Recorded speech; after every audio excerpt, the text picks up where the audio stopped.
Okay, everybody, you've just tuned in to the Steel City Blitz Steelers Podcast presented by 26shirts.com/Pittsburgh.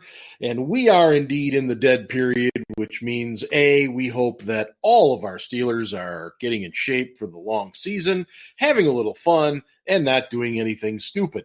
And at the same time, that means we have lots and lots of things to discuss, even though they aren't really in the news. But, hey, that's what we're here for. So tonight we're going to do a couple of different things. We're going to look at some defensive linemen. We're going to talk a little bit about Coach Tomlin, and then who knows, maybe even we'll let Chris discuss what he thinks about Anthony Chiquillo's pass rushing clinic. In any case, I'm surprised I didn't get a laugh out of you, Nick. No laugh out of that one? I don't like talking pass rushers anymore as anybody. It's just not fun anymore. Well, yeah. And anyway, Chris and Ben are joining me tonight, and we're just going to jump right into it. And one guy that we all liked very much coming out of college, out of South Carolina State, was Javon Hargrave, and we were thrilled when the Steelers did, in fact, draft him. Chris, we liked him, but at the same time, we've seen him develop into a pretty darn good defensive lineman. What have you liked so far, and what do you think kind of the future still holds for this guy? Yeah, I had a second-round pick. I had a second-round grade for him coming out, and from what he's been asked to do so far, there's nothing much to dislike. I think he's been extremely consistent.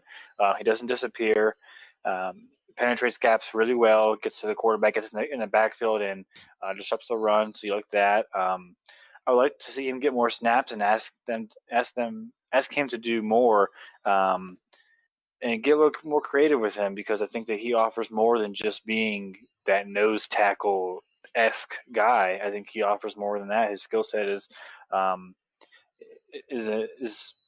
diverse enough where you can put him on the field. I think in any situation he'll perform for you. So him getting in the backfield is by far his biggest attribution to the team. And like I told you guys before, I think that he is the next guy up in terms of a contract that really deserves to get paid, especially on this defensive line with Tuitt underperforming.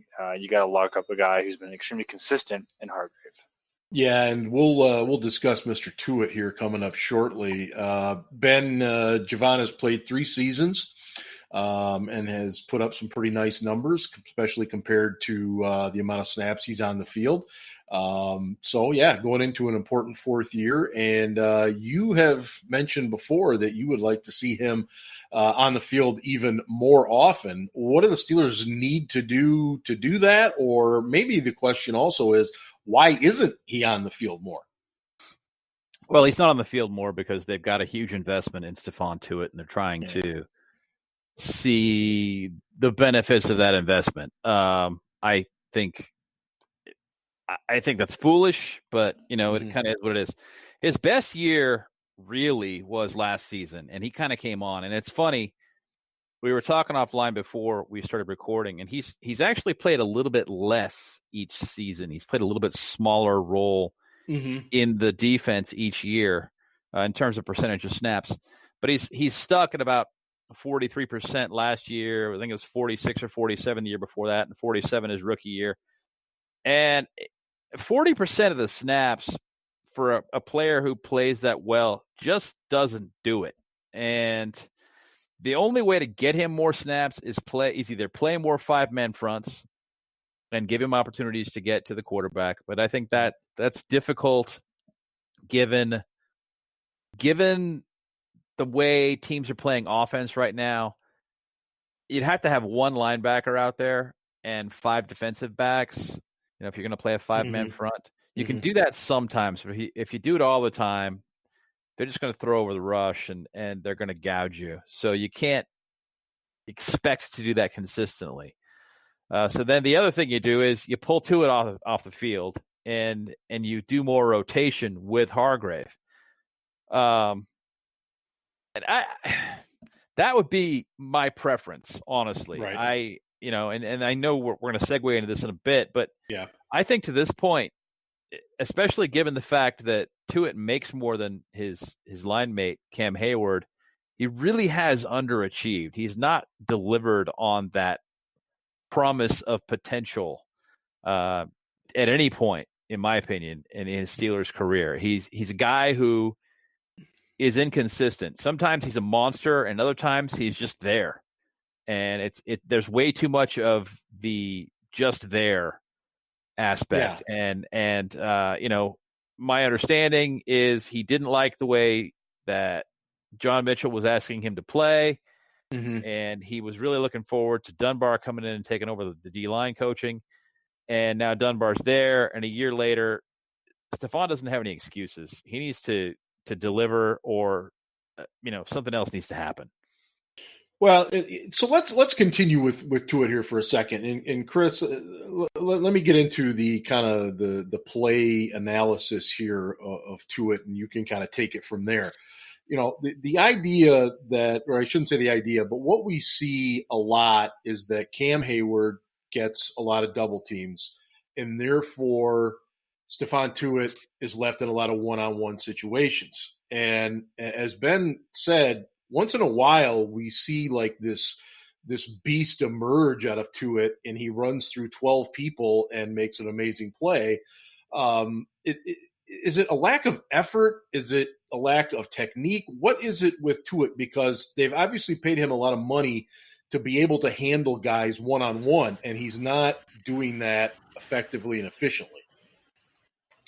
Yeah, I think a lot of his fan club would say that he's been injured, and injuries have, kind of factored into his not being able to live up to a contract. But he's just not getting off blocks well enough. He's not getting to the passer quick enough. He's not, he's in the right spot. He's just not making plays. I mean, in the last 4 years of him being an actual starter, he's averaged 28 tackles a year solo, and that's just not cutting it. That's less than 2 a game. Less than 2 a game. Mm-hmm. You can't have it. You cannot have that getting paid that.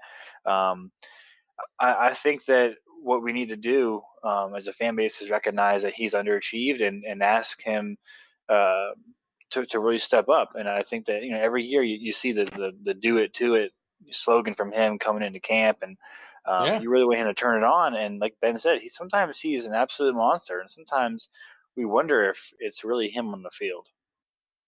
Well, yeah, I think that's exactly it. It's like this, Dr. Jekyll, Mr. Hyde type thing, where you see one, expect the other, and it's such a struggle to get the guy you need to see.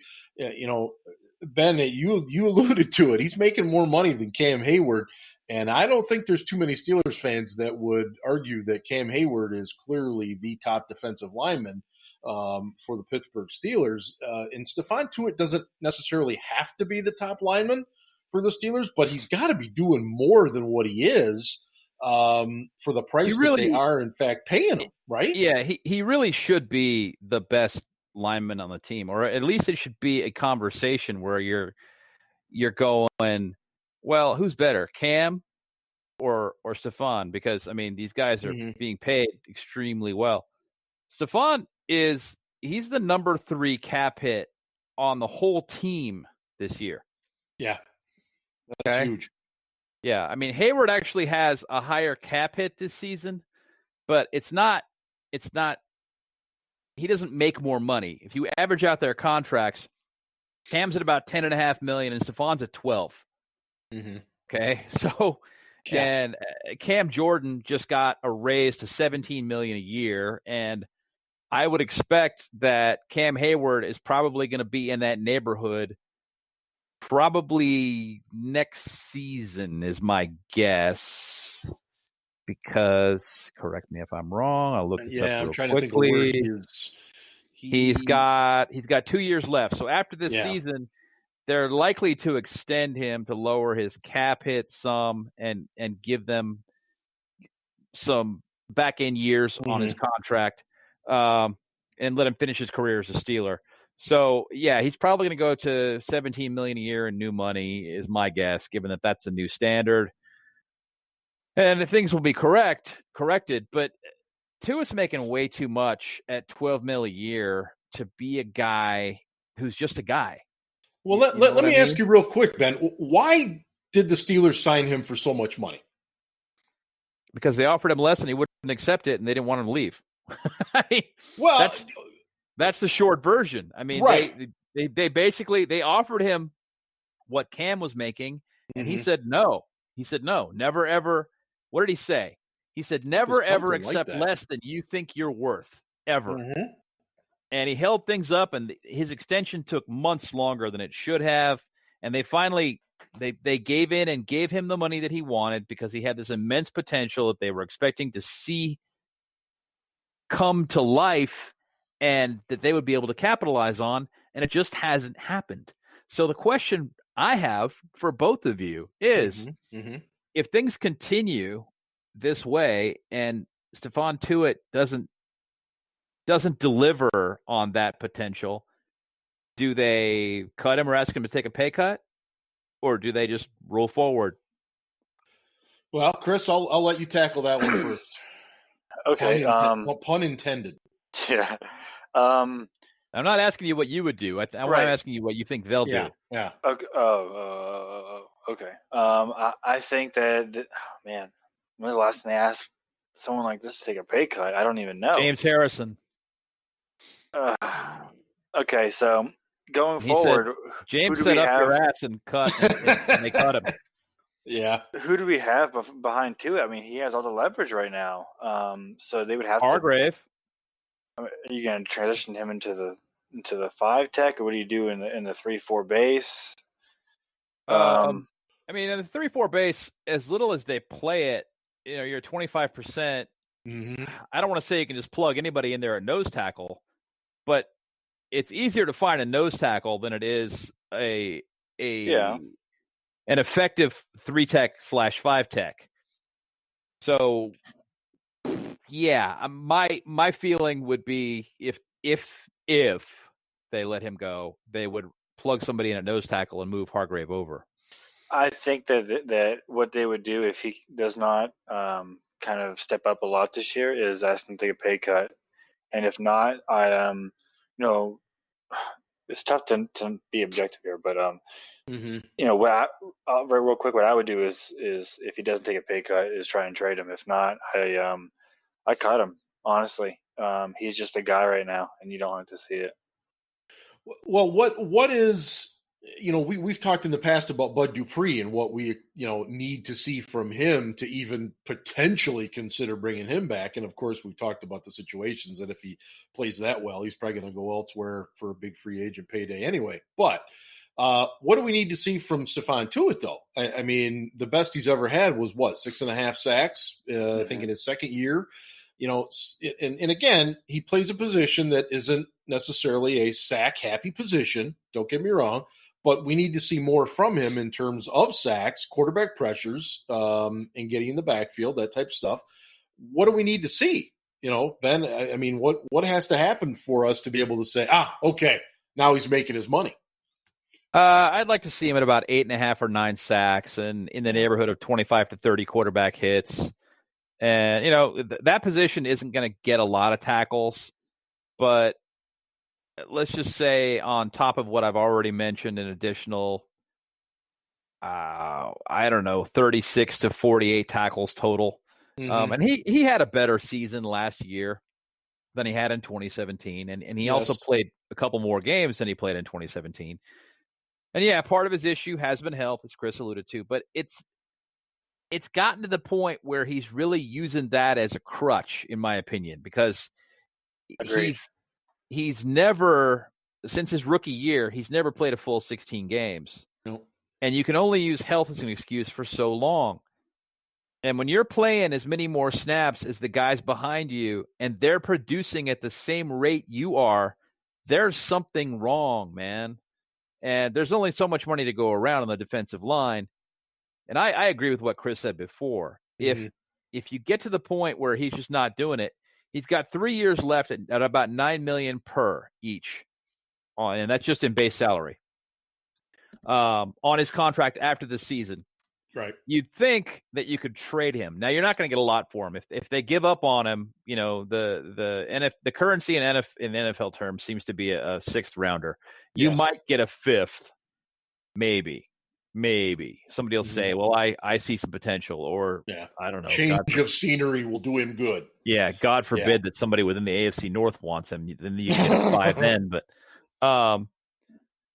but. You've got about $13 million after this year in remaining bonus proration you have to deal with. It's still going to hit your cap because they restructured him last year. So it makes things a little more difficult to swallow, but it can be done. And I'll be honest, man, I just think given how much he's making and his level of effectiveness, when you combine the two, it just doesn't make sense to keep him at that rate. Yeah. So you either trade him or you ask him to take a pay cut like they did James Harrison, and he either does it or doesn't. Jerome Bettis took a pay cut. Remember that? Oh boy, that's going back. I did forget about that. Yeah. I tend to go with Chris. I think, if his numbers come in as they've been or less, I think you have to ask the pay cut. You have to look for the trade. Ultimately, you have to cut. You're left with no other options, I think, at that point. Again, thank you for listening, everybody. You're listening to the Steel City Blitz Steelers podcast presented by 26shirts.com/Pittsburgh. And just for a few more days, you can still get the Cheers to Pittsburgh t-shirt. And the $8 from every shirt sold goes to Nolan Lowry, who his dad is a friend of SCB, big-time Steelers fan, and they are trying to raise money to get Nolan a service dog and something that they really, really need. And Nolan has had some struggles and definitely could benefit from this. So please consider getting one of these shirts and doing something good at the same time. Guys, this week it was kind of brought to our attention that, there's going to be an overhaul of the special teams. Now, I think I speak for all of us and perhaps many, many, many others when I say a real overhaul would be sending special teams coach Danny Smith packing, but that's not going to happen. So, Chris, knowing that Danny Smith is still there, what does an overhaul of special teams mean to you? If you look at the back half of the draft, you really see a lot of special teams guys, and even Justin Lane. I think Justin Lane's not going to get on the field right away, so they're going to put him on special teams perhaps. Sutton Smith, special teams. Ulysses Gilbert, if he makes the team, special teams for sure. So that's what you like to see. I mean, that's three new guys getting put in, a lot of speed, a lot of athleticism getting put in to a unit where it really just hasn't done much and has little to show for it, and especially on the return game. The return game, you see just missed assignments, and they don't know who to block. They don't know whether to combo or to get off, and you don't like to see that because that reflects on Danny Smith. But at the same time, you got guys like Switzer coming in like a week before the season. You got Juju returning kicks. It's just like it's just there's no stability. We haven't had a staple kick returner or punt returner. I guess you can go punt return with AB, but a kick returner in a while. That's something that we really need, and especially with kick returns, it's really detrimental when you return a kick and you don't get to at least the 20 to 25 yard line. Then you're asking Ben to march 75 yards. Right. So what we really need is some splash plays on that in that area, and I really believe that what we brought in is speed and athleticism can really help out defensively, on the coverage. Coverage. Yeah. Ben, what does an overhaul look like to you? Is it like Chris is suggesting with the splash plays? Is it just something a little bit more along the lines of basic fundamentals? I think all the rookies will play special teams, even Devin Bush this year. Maybe not Bush because they're tasking him with so much mentally on the defense. Right. But it's not that they're afraid of what he can handle physically. They play their rookies on special teams quite a bit. So I definitely expect Justin Lane to play special teams and Deontay Johnson. I expect him to compete to be that return man. And I totally forgot about him. If Johnson gets the job as a returner, that makes Switzer expendable. And we all like Ryan Switzer a lot, but that's, a lot of the reason that he's around. You only need so many slot receivers, man. And you got Juju, who does his best work there, and he's the number one receiver, so he's definitely going to stick around. You got Eli Rogers, who can also return punts, and you got Deontay Johnson, who was a very good returner in college. Now, granted, it's college. It's a smaller school as well, Toledo. So it's not like they're just going to say to him, "Yeah, we expect you to be the return guy," like they did with Dre Archer. God. But yeah, I mean, all those guys, even Benny Snell, he's not really a guy that I would say you're going to put it like gunner or anything. No, but he can be a guy who runs down the field on the punt team, for example, and goes after somebody to make a tackle. He can play some of the other units they've got out there. Gentry. Maybe not. Sutton Smith for sure can play special teams. A lot of it. Yeah. Ulysses Gilbert, those guys can fly. So I would expect both of them to be out there on special teams. So yeah, I agree with what a lot of Chris just said. As well, you've got guys like DHB, who was a special team stalwart for years, and he's gone. And it's just because he just didn't do all that much last year on teams. And they appreciated what he did, but he slowed down a little bit. It happened. So some of those guys, some of those older guys going out, some younger guys coming in, that's a lot of this revamped special teams. I don't expect Danny Smith to change much. I think half the problem is Danny Smith knows exactly what he wants them to do, but he's not very good at conveying it to the players. and that's just, it's instinct, because it doesn't matter who you talk to. I mean, I've talked to guys that work in the league. I've talked to guys that work in the media in Pittsburgh. They're like, yeah, he's super knowledgeable. He knows all the rules. He knows the coverages. No matter what you throw at him, he's got an answer for it. I'm like, oh, that's great. Why are special teams so bad? Well, I don't know. I mean, first and foremost, it's very hard to understand your coach when he's got 6 packs of bubble yum in his mouth at one time. There's that. But that aside, to me, going back to Ryan Switzer for a minute, Switzer to me is the type of guy that, and I'm going to sound holier than thou here, so I apologize. He's the type of guy that a lot of Steelers fans get caught up with because he is such a good guy. Okay, and he's what fantastic. A jerk, Mark. Why do you have to put it like that? Hold on, I'm not done yet. Okay, he's such a good guy. He's great on social media. He says all the right things. People definitely loved him because he's one of the first that came out and stood up for Ben during the whole offseason crap. The fact of the matter is, as you mentioned, there's a lot of slot potential guys on this roster. And if Johnson, the rookie, comes in and takes over at punt return, kick return, there's very little reason to keep Ryan Switzer around. And that's when it gets difficult, I think, for some Steelers fans to, why are they getting rid of Switzer, man? Why are they getting rid? Because they're not looking at the fact that he might be a good guy and all that, but at the same time, he's just not fitting into the team anymore. And you have to remember, folks, it's a business. Believe it or not, it's still a business. And you got to put the best people, best talent on the field, not just the best guys. I felt that little rant coming, Ben, when you were talking there. So he's better than Eli Rogers. I'm going to record this tomorrow, and I'm going to put it on the internet with the caption that says, Steel Dad is a dick. Well, you'd probably get some agreement from some people. But now, Chris, what did you just say? I heard it. What was it? Yeah, he's better than Eli Rogers, and I don't think it's close. I mean, Eli Rogers in the was slot. Eli Rogers was decent in 2016, 3 years ago. Give me a break. I don't agree with that. I don't think there's much difference between the two players in the slot. I do, especially after the catch.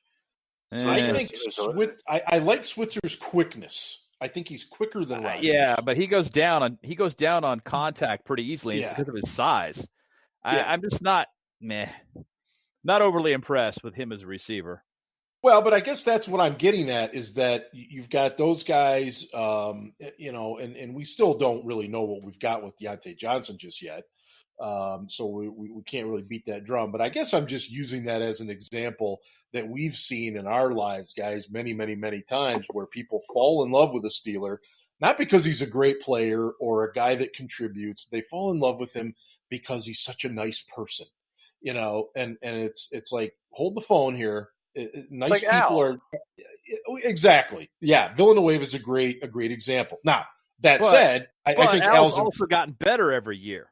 Absolutely. But I think early on, Chris is right. Everybody loved Al. He's a veteran. I mean, who doesn't love that? He gave, for his country and everything. And we all respect that. We don't even need to mention that. It's just the fact that when we were looking at him as a football player, people got mad at us because we would talk about that he had this weakness or he struggled here. And guys, we're on board. You're right, man. He's improved every single year. Right. And I think he'll continue to get better. But yeah, that's just that part of me that throws that out there because I always fear for Steelers fans getting too emotional about things that really. That's a given, man. That's going to happen for sure. Well, that's not even to that. Why would you even consider that? I know. As I fear it's going to happen. It'll definitely happen for sure. So may as well just accept it. No, I know. Guys, I do want to talk about one more thing here. And it happens to be head coach Mike Tomlin. And this little discussion piece goes out to our buddy Craig because we all know how Craig feels about Mike Tomlin. And, he loves him. He does. He loves him. He has a Mike Tomlin shrine in his home. Actually, it might have darts in it, but Chris, Coach Tomlin has 2 years left on his contract. The Steelers typically extend at this point. They have not done that yet. There have been rumors in the media that they may make this kind of a prove-it year. You got rid of the problem children and Bell and Brown. Let's see what you can do now that things are more settled. You're the Steelers. Do you extend? Do you give him a longer contract now, or do you follow that principle of a prove-it year? A few things with Tomlin. I think two of his biggest feats were challenges and I think being a little bit too lenient. And the challenges portion, I think, is getting at least help with – I think Tara Austin is helping him this year with challenges. Which is great. And then another thing with the leniency, getting rid of AB and Bell and at least the problem children is going to help in this. I think he learned a lesson. And I think moving forward, we need to see that from him. So if those two things come to fruition and get some help, I don't see why you don't extend him. I think that he's an underrated coach. I think that really good head coaches don't grow on trees. I mean, you see all the turnover in the league every year. It's like almost half, it seems. Also, the players really love to play for him. They love him as a person and definitely as a coach, which you like to see because we could have Adam Gase here. We could have, other guys who are really unknowns and you don't know what they're going to bring, what they're going to change. So I like what we have. I think Tomlin is a really good coach, and I think that what he brings to the team is something that a lot of teams don't have. And what he's done, winning on the field, I think is up there too. Because I know the Super Bowls and the championships, this is that, but being in the playoffs all this time and winning and this is that, it has to come into play at some point. I mean, I know that we're not winning Super Bowls every year, but at the same time, getting supplied by Kevin Colbert, raw athletic talent who shouldn't be on the field, and he has to play them. has to come into consideration as well. Now, just for the record, so you would extend his contract prior to the start of the season? No. I think he has to play the season out because of what I said with those two factors. But if I see those two things improve, yes, I do. Okay, all right, very good. Yes. Ben, same question to you, and then I've got a follow-up for you. So go ahead. Okay, I'm probably going to have a follow-up to your follow-up.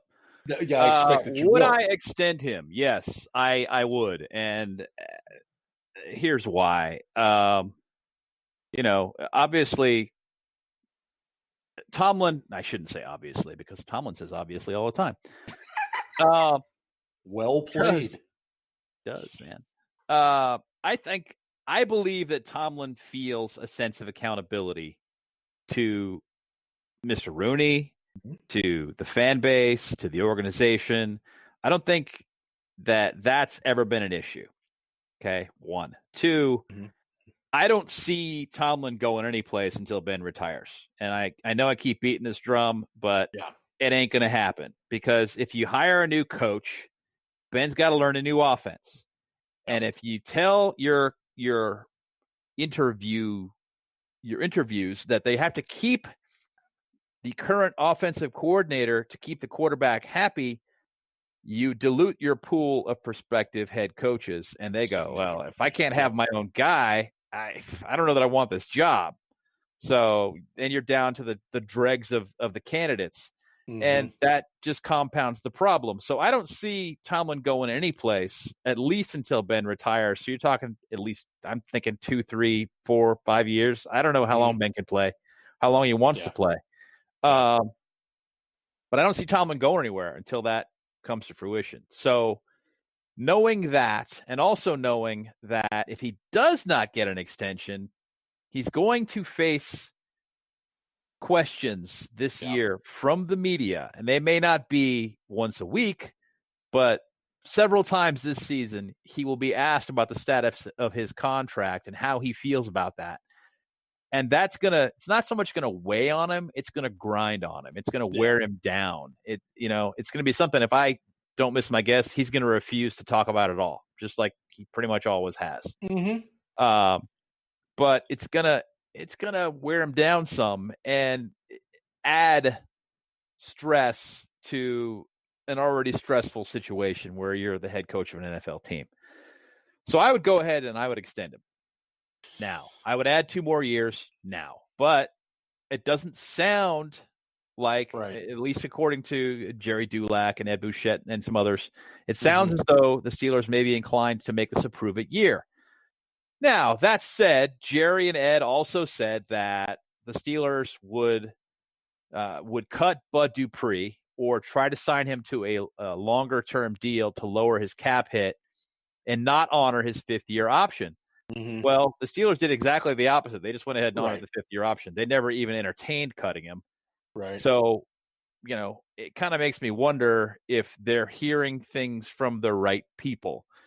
And whether or not they're absolutely correct. So we'll see what happens. That's the long answer. But I think a lot of what has to be taken into consideration by the people that argue that the Steelers always have superior talent is they don't. And Steelers do not always have superior talent. They've had superior talent along the offense for a few years, but so did the Indianapolis Colts for a lot of years, and they won 1 ring with Peyton Manning. And the reason for that was their defense wasn't good enough. And the Steelers have the same problem. The defense isn't good enough. And the guy who's picking the groceries that go into the cupboard is Kevin Colbert, not Mike Tomlin. Kevin Colbert. So point the finger at the right guy. So what's your follow-up, Mark? Well, before I get to the follow-up, the biggest single thing, I think, in the situation is Ben Roethlisberger, because I couldn't agree more. If you've just got a Joe Schmo playing quarterback, then I don't even hesitate to say to you, no, don't extend him. Let him coach this year. Let's see what he can do, blah, blah, blah. But you're absolutely right. If Ben's still there, you decide you're not keeping Mike Tomlin, you really do eliminate the pool of good candidates because, you're going to say, as you said, well, it's the quarterback wants this offense, so this is what you're going to have to do. I mean, you're not going to get too many guys that are going to agree to that, So that's where I'm at with it. I do agree with you. I think you want to take that off the table. The last thing you want is Mike Tomlin sitting up there every single week during his Tuesday presser being asked about an extension. That's just one headache after another there.